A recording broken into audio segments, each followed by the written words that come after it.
I am Layla, 36, and my mother just slapped me across the face at our family Thanksgiving dinner. The sound echoed through the sudden silence as everyone froze forks midair. 20 years of criticism, manipulation, and emotional abuse crystallized in that single moment. Something inside me snapped. As tears burned my eyes, I did what the good daughter never does. I stood up, grabbed the edge of that perfectly set table, and flipped it over. Before we dive into my story, let me know where you are watching from. Hit that like and subscribe button if you have ever had to stand up to toxic family members. I grew up in a beautiful colonial house in suburban Boston with manicured lawns and a picture-perfect family. At least that is what it looked like from the outside. My father Thomas was a successful corporate attorney who spent more time at the office than at home. My mother Catherine was the quintessential homemaker with a steel spine and impossible standards. Nothing was ever good enough for her, especially not me. My older sister Amanda was the golden child. 3 years older, she excelled at everything she touched. Perfect grades, perfect extracurriculars, perfect boyfriend who later became her perfect husband. She checked every box on my mother's life plan without complaint.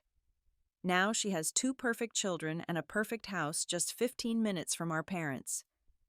Then there was my younger brother Jackson. 4 years younger than me, he somehow escaped the worst of my mother's scrutiny.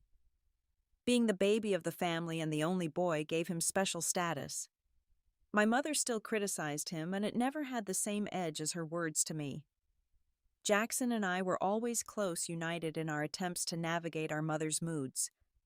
As for me, I was caught in the middle. Not the firstborn achiever, not the baby who needed protection. Just Layla, the disappointment. The one who could never quite meet expectations no matter how hard I tried. I have vivid memories of bringing home an A- on a math test in 4th grade. My mother looked at the paper, her lips thinning into that familiar line of disapproval. "What happened to the other points?" she asked. "Not congratulations, not good job, just what happened to the other points?" I made a calculation error. I explained, my 9-year-old voice already taking on an apologetic tone that would become my default around her. "Amanda never made calculation errors," she replied, placing the test on the counter like it was something slightly distasteful. "Maybe you should spend less time drawing and more time studying." My early attempts to please her followed a predictable pattern. I would try something new, hoping this would finally be the thing that made her proud. Piano lessons where my fingers were too stiff. Ballet where I was too clumsy. Debate team where I was too emotional. Nothing ever met her standards, and each failure reinforced what I was starting to believe about myself. I was fundamentally flawed in some way that made me unlovable to my own mother. By the time I hit my teenage years, I had given up trying to please her. If nothing was ever good enough, why bother? I started rebelling in small ways. I dyed my hair purple. I stayed out past curfew. I started hanging out with the art kids instead of the honor roll students my mother preferred. The rebellion peaked when I announced I wanted to study art in college. My mother's reaction was explosive. "Art? What kind of career is that? You will end up waiting tables and living in a shoebox apartment. Is that what you want?" She paced our kitchen, gesturing wildly. "Amanda is already in law school. Do you know how that makes me feel when my friends ask what Layla is doing art school?" My father, as usual, tried to play peacemaker. "Catherine, if that is what she wants to study—" "What she wants," my mother cut him off. "Since when do we make life decisions based on wants? We make them based on what is best for the future. Layla is being selfish and short-sighted." Despite her objections, I went to art school. I paid for it myself through scholarships, student loans, and part-time jobs. Every holiday and family gathering became another opportunity for my mother to remind me of my poor choices. Even as I began to build a respectable career as an illustrator and painter, she dismissed my achievements. Just last month, I had a solo exhibition at a well-regarded gallery in Boston. It was a major milestone in my career. Local art critics gave it positive reviews. I sold most of the pieces. When I invited my family, only Jackson showed up. My parents had a charity gala that night. My mother sent a text the next day, "Hope your little show went well." Little show. Two words that perfectly encapsulated how she viewed everything I did. Small. Insignificant. Not worth her time. The invitation to Thanksgiving arrived 3 weeks before the holiday. Not a phone call, but a formal text message as if I were a distant acquaintance. Thanksgiving dinner will be at 4. Please let me know if you will attend. No warmth. No, we would love to have you. Just a notification of an event I was expected to show up for. I called my best friend Zoe immediately. She sent the Thanksgiving summons, I said when she answered. Zoe sighed. She had been witnessing my family drama for over 15 years. Are you going? I should write it as family. Family does not get a free pass to treat you like garbage, Lay, Zoe replied. I could hear her shifting, probably settling in for what she knew would be a long conversation. You are allowed to set boundaries. Boundaries? I laughed without humor. My mother does not recognize the existence of boundaries. That is exactly why you need them. Zoe paused. What about bringing James? Having someone in your corner might help. James, the guy I had been dating for about 6 months, had offered the same thing. Want me to come with you? I can run interference. It was tempting. Having an ally in that house of perfectly disguised hostility would make it more bearable. But something in me resisted. I had been hiding behind others for too long, letting them shield me from my mother's cutting remarks. Maybe it was time I faced her on my own. No, I told Zoe decisively. I need to do this myself. No buffers. Brave woman, Zoe replied. But call me if it gets bad. Promise I will fake an emergency to get you out of there. I promised, though we both knew I would not call. I never did. No matter how bad family gatherings got, I always stayed to the bitter end, as if enduring the full experience would somehow prove something. The week before Thanksgiving, I spent hours choosing what to bring. My mother had not asked me to contribute anything, which was typical. She preferred complete control over her menus. But showing up empty-handed was not an option, so I decided on an elaborate cranberry and orange relish from a gourmet food magazine. Something that required effort but would not compete with any of her dishes. The morning of Thanksgiving, I woke with a knot of anxiety already forming in my stomach. I took extra care with my appearance, knowing my mother would comment on it regardless. I chose a burgundy sweater dress that was both festive and sophisticated, applied light makeup, and styled my dark hair in loose waves. Looking in the mirror, I rehearsed responses to the comments I knew would come. About my career. Yes, my work is going very well. I just sold 3 commissioned pieces to a corporate client. About my relationship status. James and I are taking things at our own pace. Not everyone needs to rush into marriage. About my apartment. The creative energy in my neighborhood is exactly what I need for my work. Prepared and armored, I began the 40-minute drive to my parents' house. With each mile, the knot in my stomach tightened. I found myself gripping the steering wheel so hard my knuckles turned white, forcing myself to relax, taking deep breaths. The neighborhood where I grew up had not changed. Still the same stately homes set back from the road, still the same carefully maintained lawns, now dusted with late November frost. My parents' house loomed at the end of the cul-de-sac, a colonial masterpiece that had been featured in a regional home magazine years ago. My mother had framed the article and displayed it prominently in the front hallway. Amanda's SUV was already in the driveway along with my father's Mercedes. No sign of Jackson's car yet. I sent him a quick text. Are you coming? His reply was immediate. On my way. Hang in there. And taking one final deep breath, I gathered the container of cranberry relish and my overnight bag, since I had reluctantly agreed to stay the night, and approached the front door. Before I could knock, it swung open to reveal my mother. Catherine Parker, at 62, was still a striking woman. Tall and slender, with perfectly colored and styled silver blonde hair, she was dressed in a cream cashmere sweater and tailored gray slacks. Her only concession to the holiday was a fall-colored scarf draped artfully around her neck. Layla, she said, her eyes scanning me from head to toe in that quick, assessing way she had. You are nearly late. Not hello, not happy Thanksgiving, not it is good to see you, just an immediate reference to my almost transgression. I was 20 minutes early. Happy Thanksgiving, Mom, I replied, leaning in to kiss her cheek. She accepted it with the stiffness that characterized all our physical contact. Is that what you are wearing? She asked, stepping back to let me enter. And so it begins, I thought. Yes, I thought it was festive. It is very bright. She turned without waiting for a response.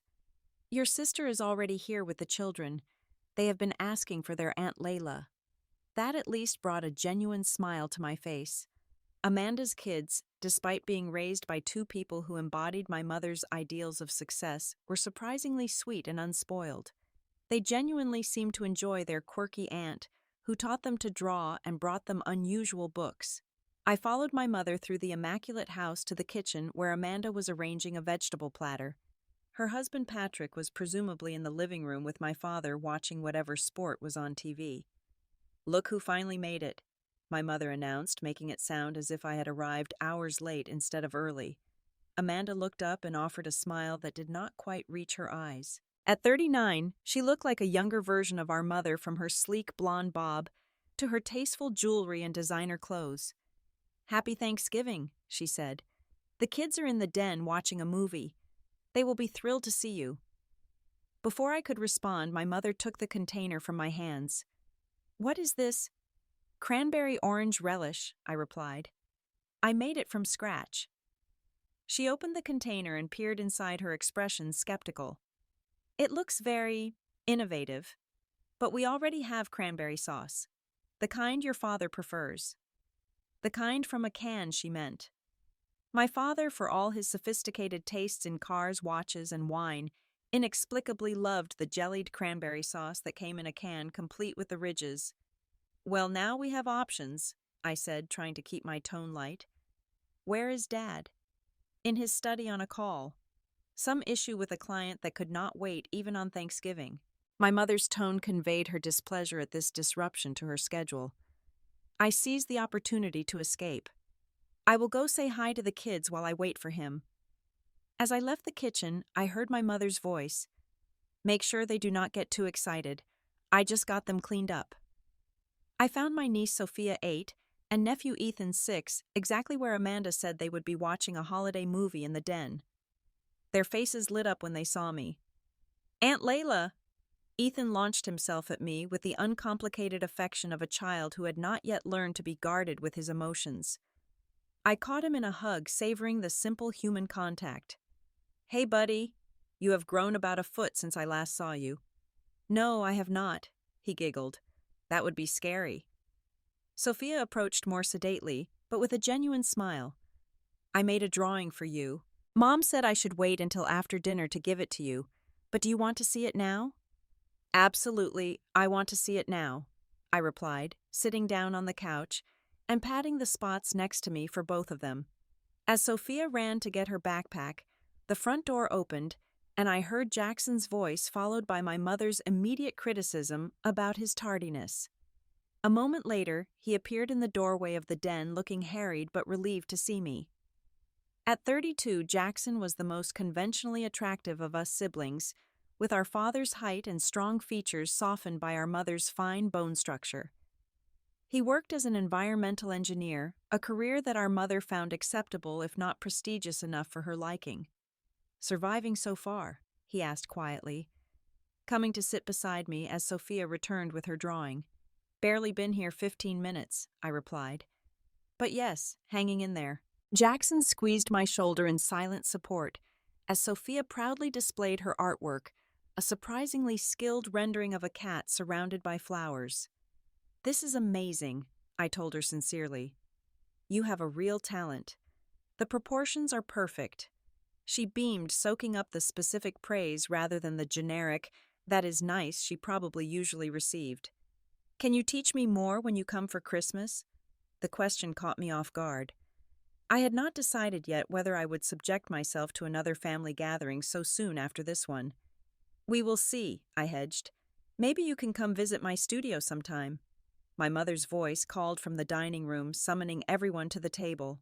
Jackson caught my eye, his expression a mix of resignation and determination. "Once more into the breach," he murmured. I took a deep breath. Let the games begin. The Parker family dining room could have been photographed for a home design magazine. Crystal chandelier, casting a warm glow over the antique mahogany table, fine china place settings, precisely arranged silver serving dishes gleaming. Every detail reflected my mother's exacting standards. My father Thomas finally emerged from his study looking distinguished in a cashmere sweater and dress pants, his silver hair perfectly combed. He greeted me with a distracted kiss on the cheek. "Layla, good to see you. How is the art world treating you?" Before I could answer, my mother interjected. "Thomas, you can catch up during dinner. I need you to carve the turkey." My father obediently moved to the head of the table, while the rest of us took our assigned seats. I found myself between Jackson and Ethan, with my mother at the opposite end of the table from my father. Amanda, Patrick, and Sophia sat across from us. After my father carved the turkey and my mother finished arranging everything to her satisfaction, we began passing dishes around. The conversation remained superficially pleasant, focused mainly on the food and compliments to the chef. The first hint of tension came when my mother noticed my cranberry relish on the table. "I see you have found a place for your contribution, Layla," she remarked, "though I'm not sure it goes with the traditional menu I planned." "I thought it might be nice to try something different," I replied evenly. "Some of us appreciate tradition," she said, "but you have always preferred to do things your way, have not you?" My father, sensing the dangerous turn in conversation, quickly intervened. "Catherine, the turkey is exceptional this year. Did you do something different with the brine?" This successfully diverted my mother into a detailed explanation of her brining technique, giving me a moment to compose myself. Jackson subtly nudged my knee under the table in solidarity. The brief peace did not last long. Amanda, perhaps feeling the need to fill a lull in conversation, began discussing her children's recent achievements. "Sophia just got the lead in the school holiday pageant," she announced, "and Ethan's soccer team won their division championship." "That is wonderful," I said sincerely. My mother beamed at her grandchildren. "They get their talents from your side of the family, Amanda. Remember how you always had the lead in school plays? And Patrick was quite the athlete in college. Were not you, dear?" Patrick nodded, looking slightly uncomfortable at being drawn into the comparison game. "Layla used to be in school plays too," Jackson pointed out. "She was an amazing Titania in A Midsummer Night's Dream in high school." "Yes, well," my mother said dismissively, "amateur theatrics are quite different from Sophia's classical ballet training." I took a long sip of wine, using the rim of the glass to hide my clenched jaw. I felt the familiar tightness in my chest that always appeared during these family gatherings. Breathing deeply, I reminded myself that I was an adult with a successful career, not the insecure teenager desperate for approval.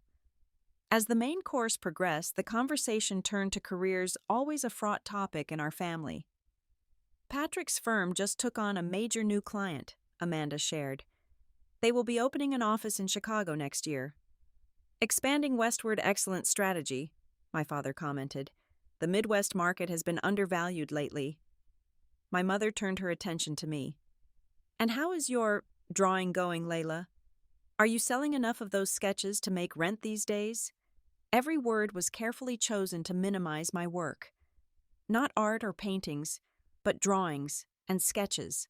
Not building a successful career, but making rent. "My career is going very well," I replied, keeping my voice steady. "I just had a solo exhibition at the Newberry Gallery. Several pieces sold on opening night." "How nice," my mother said in a tone that suggested it was anything but. "Though I was talking to Caroline Williams last week, you remember her, Amanda? Her daughter went to that art school too. She is working in advertising now. A creative director. That seems like a sensible application of an arts degree, does not it?" "I am happy with my career path," I said firmly. "Of course you are, dear." Her smile was tight. "But there is a job opportunity I wanted to mention. Margaret Thornton's son runs a graphic design firm. They are looking for someone with your background. It would be steady work benefits, a real office to go to every day instead of that converted warehouse you call a studio." I took another deep breath. I appreciate the thought, Mom, but I'm not looking for that kind of position right now. My freelance work and gallery sales are keeping me quite busy. I am just thinking about your future, Layla, she pressed. You are 36. It is time to get serious about stability. Mom, Jackson interjected. Layla's work was featured in American Artist magazine last spring. She is doing fine. My mother's lips thinned. There is a difference between getting your picture in a magazine and building a secure future, Jackson. You of all people should understand that. When are you going to accept that promotion they have been dangling in front of you? And just like that, her criticism shifted to a new target. I shot Jackson an apologetic look, but he just shrugged slightly. We were used to this dance. As dinner progressed and the wine flowed, the conversation became increasingly strained. My father and Patrick discussed business while trying to avoid controversy. Amanda kept steering conversation back to her children's accomplishments. Jackson remained mostly quiet, speaking up only to deflect our mother's more pointed barbs.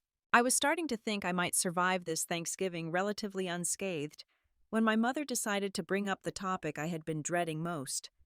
I ran into Greg's mother at the club last week, she said casually, though her eyes fixed on me with laser focus. She mentioned he is engaged now, to a lovely girl who works at his law firm. Greg, my ex-fiancé, the man who had been my mother's great hope for my redemption. A successful tax attorney from a good family who would surely guide me toward a more acceptable life path. Our breakup 2 years ago had been my mother's greatest disappointment. That is nice, I said neutrally. I hope they will be very happy. She seems very accomplished, my mother continued as if I had not spoken. Junior partner track. They have already bought a house in Brookline. I nodded, taking another sip of wine. He always had such potential, she sighed. You two made such a handsome couple. Mom, Amanda warned, quietly glancing at me. But my mother was not to be deterred. I just wonder sometimes if you realize what you gave up, Layla. He was willing to support your hobby. Not many successful men would do that. It was not a hobby, Mother. It was and is my career. And that was part of the problem. Greg never really respected my work. I set down my wine glass carefully. Besides, we wanted different things. Yes, he wanted a family and stability, and you wanted to paint pictures in a warehouse. Her tone was dismissive. Now he has found someone who shares his values. I am happy for him, I repeated, feeling my calm facade beginning to crack. Are you? Because from where I am sitting, you threw away your best chance at a good life. Just like you have thrown away every opportunity I have ever tried to give you. Catherine, my father said warningly. She ignored him. Do you know what it is like to watch your child deliberately sabotage her own life? To choose struggle and uncertainty when she could have had security and respect. My life is not sabotaged, Mother. I am successful by any reasonable measure. Successful. She laughed, a sharp, unpleasant sound. You live in a converted industrial space. You have no savings, no property, no husband, no children. You paint pictures that hang in coffee shops. That is not fair, Jackson interjected. Layla's work is in real galleries and private collections. Stay out of this, Jackson, my mother snapped before turning back to me. The truth is, Layla, I do not understand you. I never have. Sometimes I look at you and wonder where I went wrong. The table had gone silent. Even the children seemed to sense the dangerous shift in the atmosphere. You did not go wrong, Mother, I said quietly. I am just not the person you wanted me to be. Clearly not. Her voice was ice cold now. Amanda managed to become a successful person while raising a family. Even Jackson has a respectable career despite his unconventional ideas. Mom, please, Amanda said, looking uncomfortable. My mother raised her hand dismissively. No, it needs to be said. I have spent years watching Layla throw away every advantage, reject every piece of advice, turn down every opportunity. And for what? To struggle as a so-called artist when she could have had a real life. I could feel tears threatening, but I refused to cry. Not here. Not in front of her. I have a real life. It is just not the one you wanted for me. A real life. My mother's voice rose slightly. Is that what you call it? Because from where I sit, you are just playing at adulthood while waiting for someone to rescue you. But let me tell you something, Layla. Greg has moved on. Your father and I will not be around forever to bail you out when your artistic dreams inevitably fail. And then what will you have? I have never asked you to bail me out. I said, my own voice rising to match hers. Not in so many words, no. But every time you make these irresponsible choices, who do you think will be there to pick up the pieces when you are 50 and have no retirement savings? When you finally realize you wanted a family but waited too long? That is enough, Catherine, my father interjected more forcefully. But she was on a roll now, years of disapproval and frustration pouring out. No, Thomas, it is not enough. Someone needs to make her see reason before it is too late. She turned back to me, her eyes hard. The truth is, Layla, sometimes I look at you and think I have no child like you. No child who so consistently disappoints me, who so stubbornly refuses to live up to her potential. The words hung in the air, shocking in their cruelty. Even Amanda looked stunned. Mom! Jackson exclaimed. But she was not finished. If you would just listen to me for once in your life, instead of insisting on learning everything the hard way. I am 36 years old, I said, my voice shaking with the effort to control it. I do not need your approval of my life choices. Clearly you do, since you keep making such poor ones. I am happy with my life. Why cannot that be enough for you? Because I know you could do better. Because watching you waste your life on this artistic fantasy breaks my heart. My art is not a fantasy. It is my passion, my calling. Your calling? She let out a sharp, humorless laugh. Do you know how ridiculous you sound? A calling is something that contributes to society, not self-indulgent scribbles that no one wants to buy. Something in me snapped. People do buy my work. Important people. Collectors, museums. Just because you refuse to see my success does not mean it does not exist. Success. She stood up now, leaning forward with her hands on the table. You call that success, living hand to mouth, no stability, no family. Catherine, my father tried again. This is not the time. I have no child like you. She repeated, her voice lower, but somehow more devastating in its quiet intensity.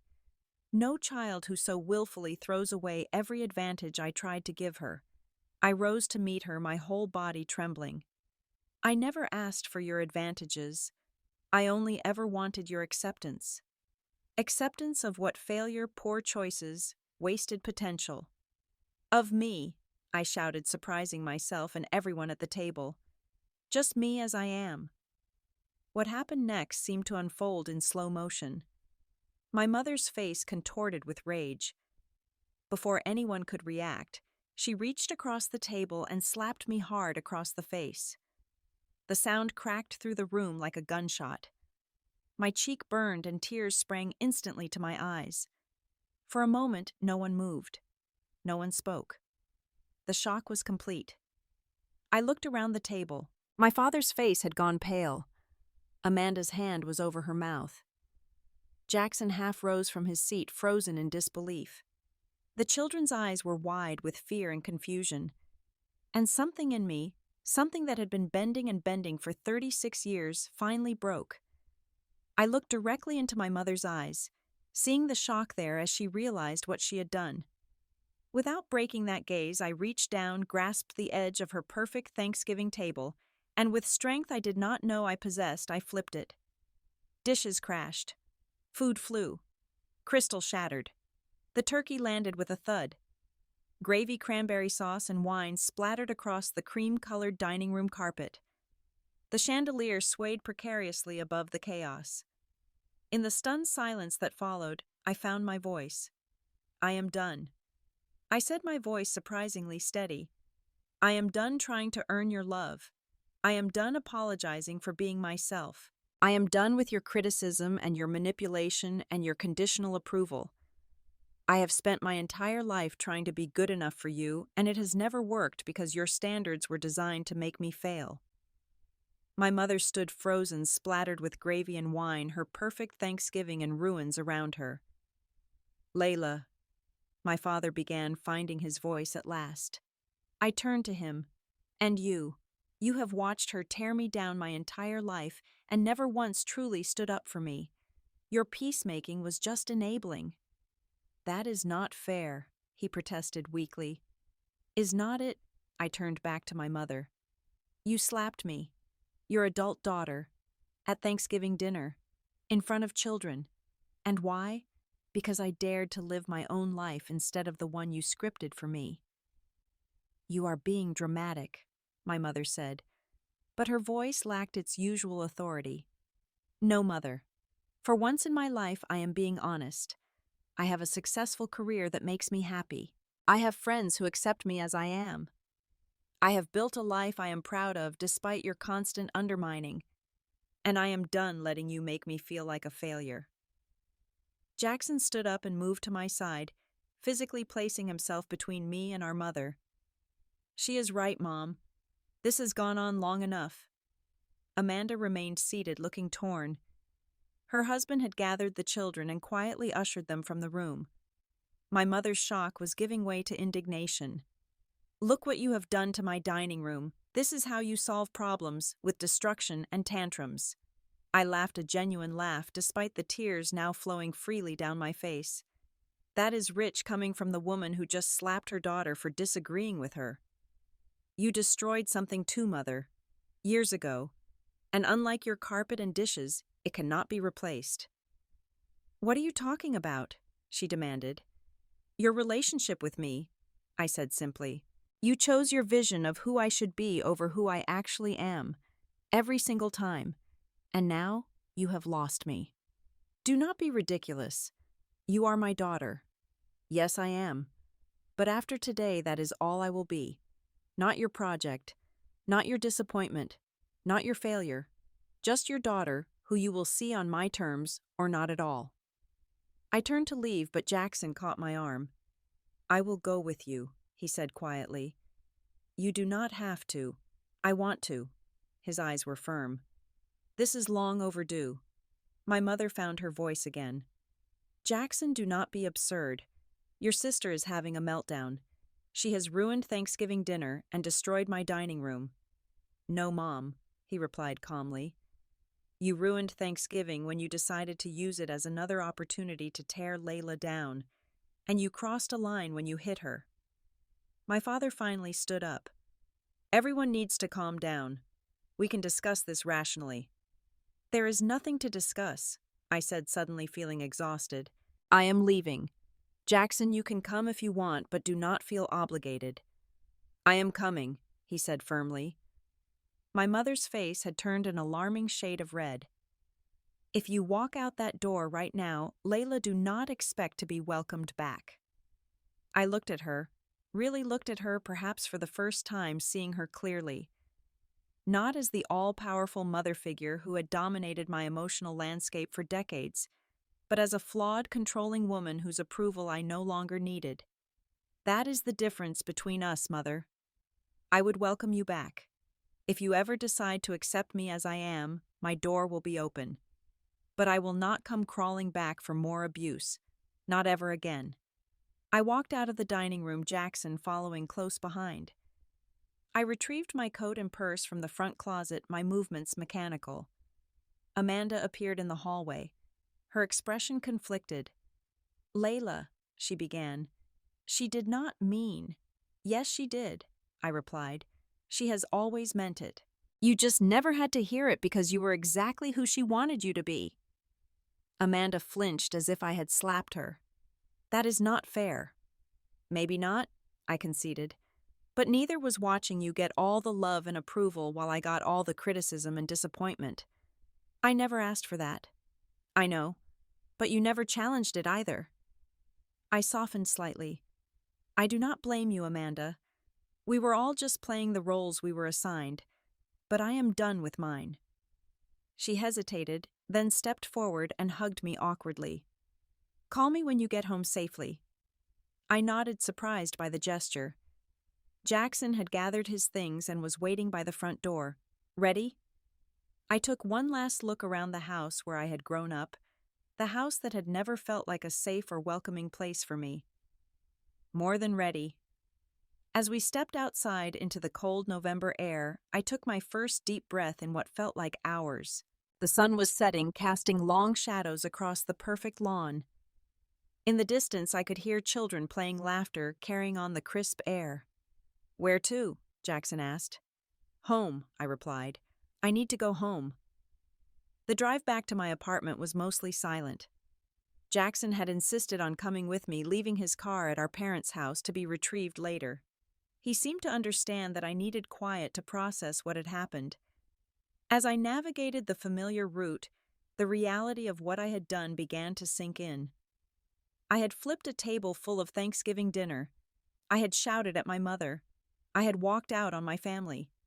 "She slapped me," I said, suddenly breaking the silence. "She actually slapped me." Jackson nodded. "She crossed a line today, Lay. A serious one." "I flipped her table," I said, half laughing, half crying now. "Did you see her face?" "I did." His voice was gentle. "It was a long time coming." "Was it, though?" Was that really the right response? "Maybe not the table flipping specifically," he conceded. "But standing up for yourself, absolutely." As I merged onto the highway, I pulled out my phone and handed it to Jackson. "Can you call Zoe for me? Put her on speaker." He found her contact and dialed. She answered on the second ring. "Layla calling for that emergency extraction already. Dinner cannot be over yet." "It is definitely over," I replied, my voice breaking slightly. Zoe's tone immediately changed. "What happened? Are you okay?" I am not sure." I recounted the events of the dinner, from the escalating tension to the slap to my dramatic response. When I finished, there was a moment of silence before Zoe spoke. "First of all, holy shit. Second, are you driving home now?" "Yes, Jackson is with me." "Good. Come straight to my place. I'm canceling my plans and opening wine." "You do not have to do that," I protested. "I am sure you have family stuff." "Nope. My parents are in Florida and dinner with the cousins can wait. You just had a major life event. I am not letting you process it alone." After promising to head to her apartment instead of mine, we ended the call. Jackson looked at me. "She is right, you know. You should not be alone tonight." "I feel ridiculous," I admitted, "like I just had a childish tantrum." "No," he said firmly. "What you did was stand up to decades of emotional abuse. Finally. Was flipping the table dramatic? Sure. But sometimes drama is called for." I managed a small smile. "When did my little brother get so wise?" "Probably around the time I started going to therapy to deal with our mother issues," he replied. "Which, by the way, I highly recommend." That surprised me. "You are in therapy since when?" "About 2 years now. Best decision I ever made." He looked out the window. "Mom does not know, of course. She would see it as another failure." We rode in silence for a while, each lost in our own thoughts. When my phone rang again, Jackson checked the screen. "It is Dad," he said. I shook my head. "I cannot talk to him right now." "Want me to answer?" I considered for a moment, then nodded. Jackson put the call on speaker. "Hello, Dad," he said. "Jackson, is Layla with you?"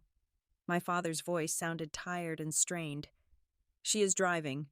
You are on speaker." There was a pause. "Layla, are you all right?" "No, Dad, I am not all right," I replied. "Mom slapped me and you did nothing." Another pause. "I know. I should have done something. I am sorry."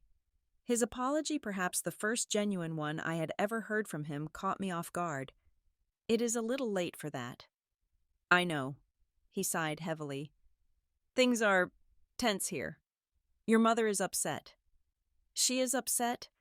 I could not keep the incredulity from my voice. "She assaulted me and she is upset." "That is not what I meant. She knows she crossed a line. She is just processing." "Well, tell her to process this. I meant what I said." I am done with the criticism and the manipulation. If she wants a relationship with me going forward, it will be on completely different terms. My father was quiet for a moment. I understand.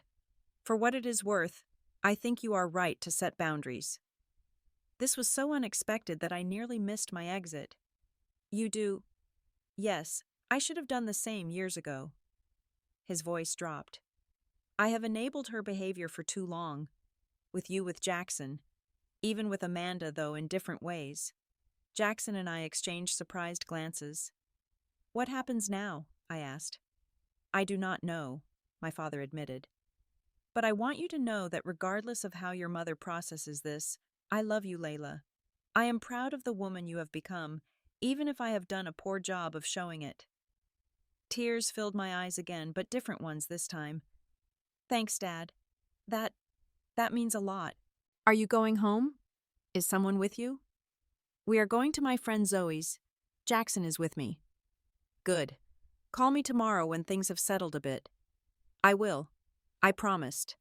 After we hung up, Jackson let out a low whistle. Well, that was unexpected. Extremely, I agreed. Do you think he means it? I do not know. Maybe. Jackson looked thoughtful. It is possible that you flipping that table flipped something in him too.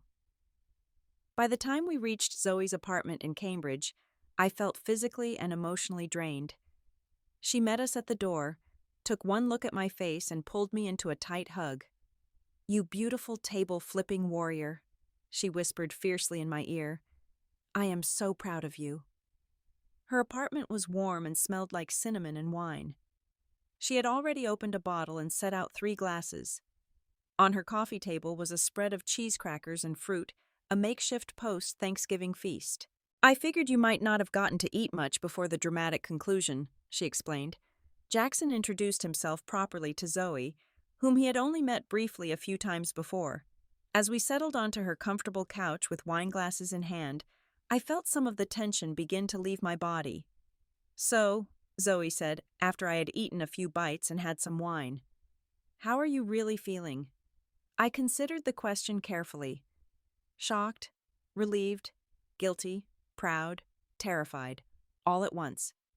That sounds about right for someone who just dramatically changed their family dynamic forever, she replied. You think it is really changed? I asked. Permanently. Do not you, she countered. I thought about it. I do not know if my mother will ever change, but I have. I cannot go back to the way things were before. Good, Jackson said firmly. You should not have to. We stayed at Zoe's late into the night talking through the events of the day and their implications. At some point, I checked my phone to find several missed calls from Amanda and a text from my mother that simply read, "We will discuss your behavior when you have calmed down." I showed it to Jackson and Zoe. Classic, Jackson said, shaking his head. She still thinks she has the upper hand. What will you say when she calls? Zoe asked. I will not answer, I replied with sudden certainty. Not until I am ready. And when I do, it will be to set clear terms for any future relationship, not to receive another lecture. That night I slept on Zoe's pull-out couch, while Jackson took the air mattress on the floor. Despite the emotional exhaustion, I slept fitfully replaying the events of the day in my mind. The morning after brought mixed feelings. Part of me regretted the dramatic nature of my stand, if not the stand itself. But another part felt strangely liberated, as if I had finally put down a heavy burden I had been carrying for years. Over coffee, Jackson announced his plan. I am going back to get my car, but I am not staying. I will get my things and leave. I think we both need some space from them right now. You do not have to upend your relationship with them because of me, I said. I am not doing it for you, though I support you completely. I am doing it for me. He looked more resolute than I had ever seen him. What happened yesterday just confirmed what I have been feeling for a long time. Mom's behavior is toxic, and Dad enables it. I need healthy distance. After Jackson left, Zoe convinced me to stay another day with her rather than return to my empty apartment. You need human connection right now, not solitude, she insisted. That afternoon, I received an unexpected call from a number I did not recognize. It turned out to be James, my sort of boyfriend. Zoe called me, he explained. She thought you might need support. Are you okay? His concern touched me deeply.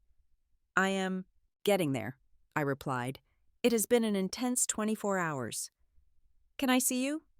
Maybe bring over dinner later? I looked at Zoe, who was pretending not to eavesdrop. She gave me an encouraging nod. That would be nice, I said. I am at Zoe's place. I know. She told me. He paused. Layla, what you did was brave. Standing up for yourself is never easy, especially with family. His words brought fresh tears to my eyes. Thank you for saying that. Later that evening, when James arrived with Thai food and gentle understanding, I found myself opening up about my family dynamics more honestly than I ever had before. He listened without judgment, offering support without trying to fix everything. I think I need to talk to someone professional about all this, I admitted as we were finishing dinner. There is too much to unpack on my own. I think that is a great idea, he replied. I can help you find someone if you want. Thanks, I would appreciate that. Over the next few weeks, I threw myself into a new art project.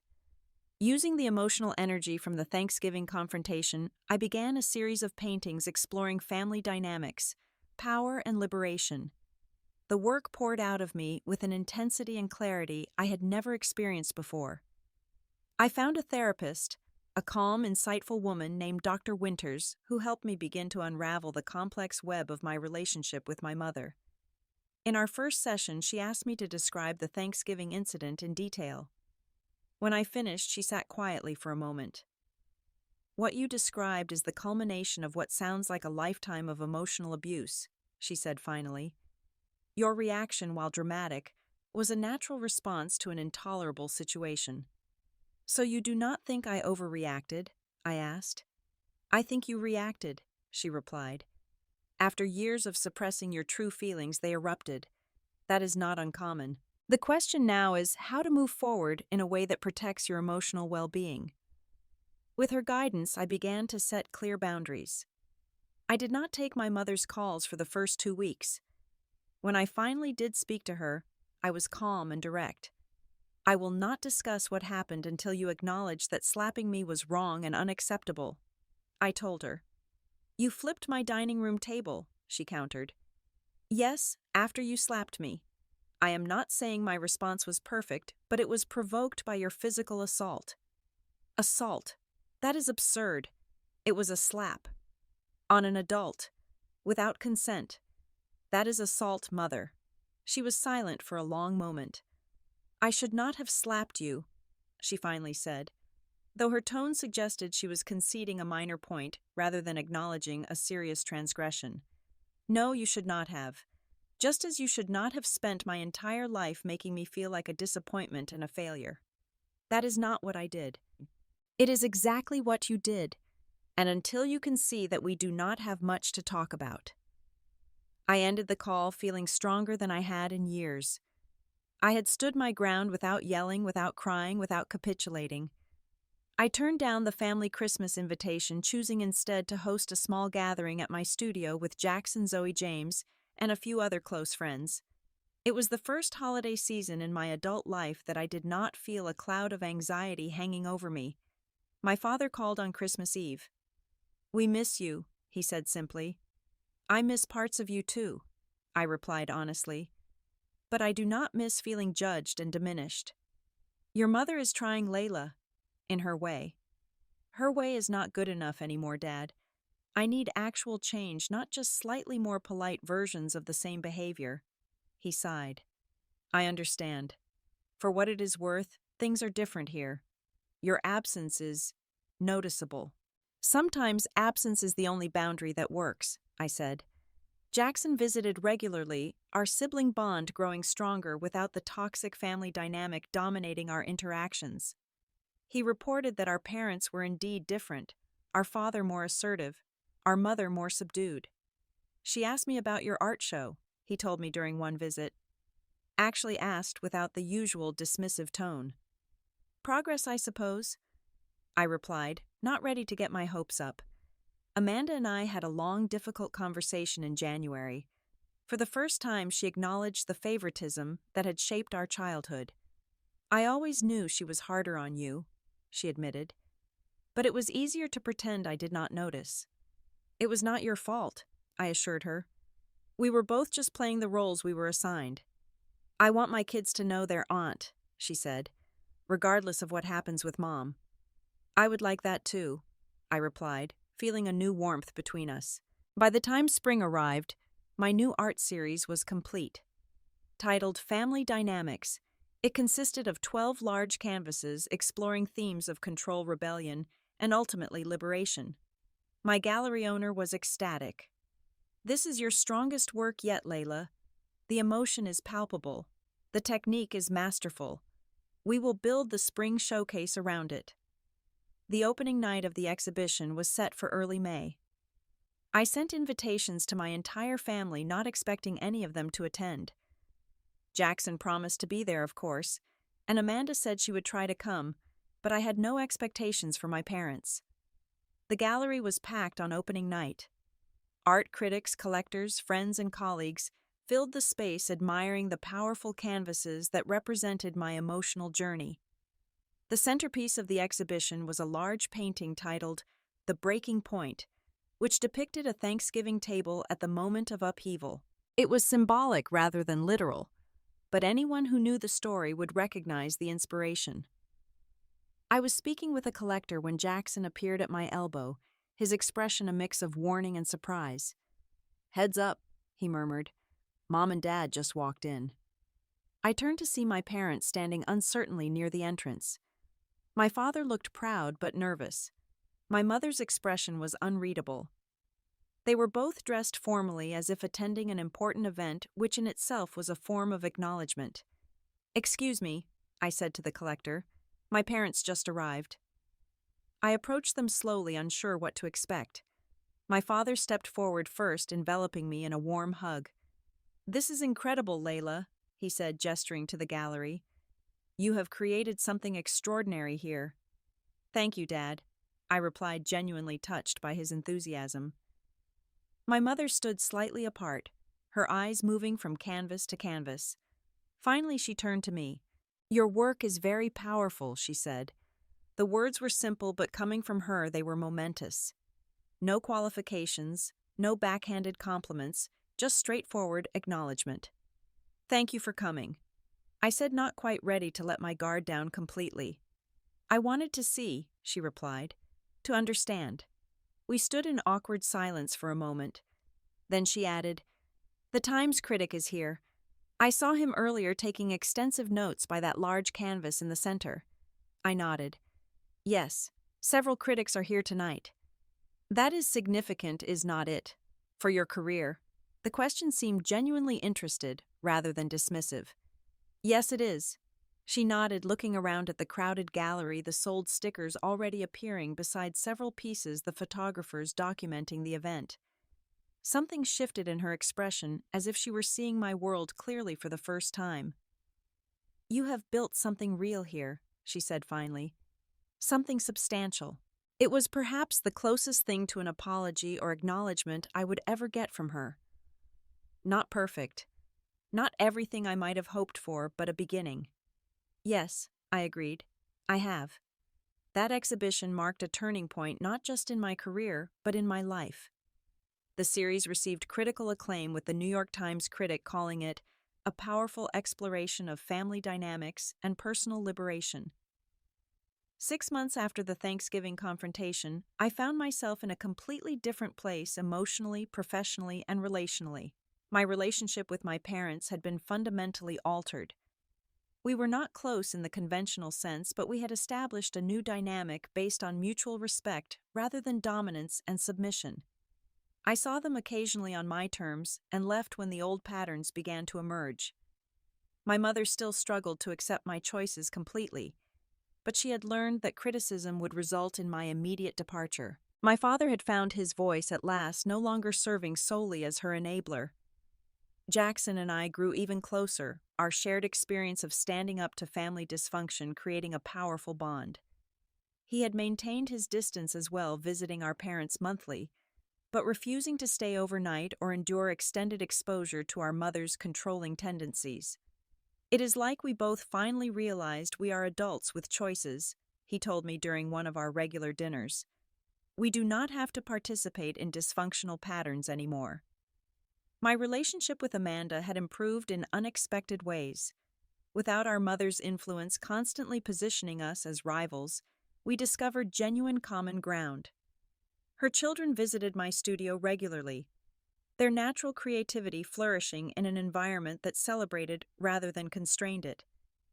Professionally, the Family Dynamics series had elevated my career to a new level. Galleries in New York and Los Angeles expressed interest in showing my work. A major collector purchased the entire series, though I retained one piece, The Breaking Point, for myself. It hung in my studio as a reminder of the moment everything changed. My therapy with Dr. Winters continued, helping me process not just the Thanksgiving incident, but the patterns of a lifetime. With her guidance, I learned to recognize the critical inner voice that sounded suspiciously like my mother, and to counter it with self-compassion and realistic assessment of my achievements. "The work you are doing is difficult, but crucial," she told me during one session. "You are breaking generational patterns of emotional abuse." As Thanksgiving approached again, I felt a mixture of apprehension and determination. I had declined my mother's tentative invitation to the family gathering, choosing instead to host a chosen family dinner at my loft. Jackson would come along with Zoe James, who was now officially my boyfriend, and several other friends who had supported me through the past year. The morning of Thanksgiving, I received an unexpected text from my mother. "Your place setting is here if you change your mind. No pressure." No pressure. From my mother, this was revolutionary. I showed it to James as we prepared the loft for our guests. "Are you tempted?" he asked. I considered the question honestly. "No, maybe next year, but not yet. I need this Thanksgiving to be completely different." And it was. Filled with laughter, genuine affection, and not a single moment of walking on eggshells. We ate at a large work table in my studio, surrounded by art supplies and half-finished canvases. The meal was potluck style, with everyone contributing their specialties. No one criticized the food, the decor, or each other's life choices. As I looked around at the faces of people who accepted and loved me exactly as I was, I felt a profound sense of gratitude. The journey had been painful, the breaking point dramatic, but the freedom on the other side was worth every difficult moment. Later that evening, as the party wound down, I found myself standing before the breaking point, studying the canvas that had come to represent my liberation. James joined me, slipping an arm around my waist. "What are you thinking?" "About how sometimes you have to break things to fix them," I replied. "About how one moment of standing up for yourself can change everything." "Regrets?" he asked gently. I shook my head. "No, sadness sometimes for what might have been if things had been different. But no regrets about flipping that table." I smiled. "Literally or metaphorically?" "To flipping tables," he said, raising his wine glass in a toast. "And to building better ones," I added, clinking my glass against his. That Thanksgiving taught me the most valuable lesson of my life, that true family, whether biological or chosen, supports, rather than diminishes, celebrates, rather than criticizes, and loves unconditionally rather than contingently. Sometimes the bravest thing we can do is stand up and say, "No more." Sometimes the most healing act is to walk away from those who cannot see our worth. And sometimes the family we create for ourselves is the one that truly deserves our loyalty. The path to self-respect is rarely smooth or easy. It often requires painful breaks and difficult boundaries. But on the other side of that struggle is a life of authenticity and peace that no amount of approval-seeking can provide. By flipping that table, I freed myself from a lifetime of trying to earn love that should have been freely given. In doing so, I found the strength to build a life that needs no external validation to be completely, unquestionably worthy. If you have ever had to stand up to toxic family members or set difficult boundaries to protect yourself, share your story in the comments below.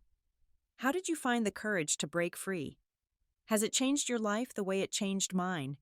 Remember to like and subscribe. If this story resonated with you, and share it with someone who might need to hear that it is okay to flip the table sometimes. Thank you for listening, and may you find the strength to stand up for yourself when you need to most.